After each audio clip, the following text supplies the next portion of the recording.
قرآن مجید کا سورہ نمبر 88، سورہ غاشیہ۔ سہارا اللہ کے نام کا جو سب کو فیض پہنچانے والا بڑا مہربان ہے۔ کیا تمہیں پہنچی ہے خبر اس چھا جانے والی آفت کی؟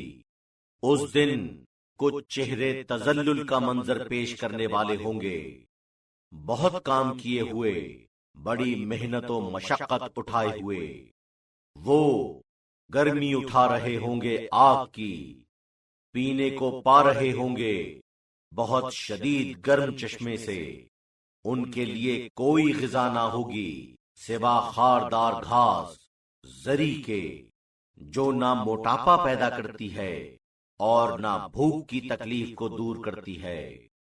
کچھ چہرے تر و تازہ ہوں گے، اپنی قد و کاوش سے مطمئن، بہشت بری میں، جہاں کوئی لغو بات سننے میں نہ آئے گی، اس میں ایک چشمہ رواں ہوگا، اس میں اونچے اونچے تخت ہوں گے اور جام و ساغر رکھے ہوں گے، اور گاؤ تکیے ترتیب کے ساتھ لگے ہوئے، اور طرح طرح کے عمدہ بچھونے بچھے ہوئے۔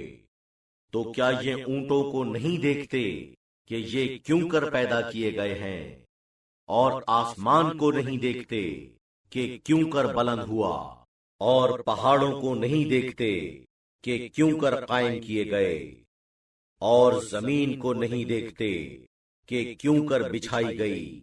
تو بس آپ یاد دہانی کیے جائیے، آپ کا کام تو بس یاد دہانی کرتے رہنا ہے، آپ انہیں زبردستی منوانے کے ذمہ دار نہیں ہیں۔ بے شک جو شخص روگردانی کرے گا اور کفر اختیار کرے گا تو اللہ اسے سب سے بڑی سزا دے گا۔ یقیناً ان کا پلٹنا ہماری ہی طرف ہے، پھر ہمارے ہی ذمے ان کا حساب کتاب ہے۔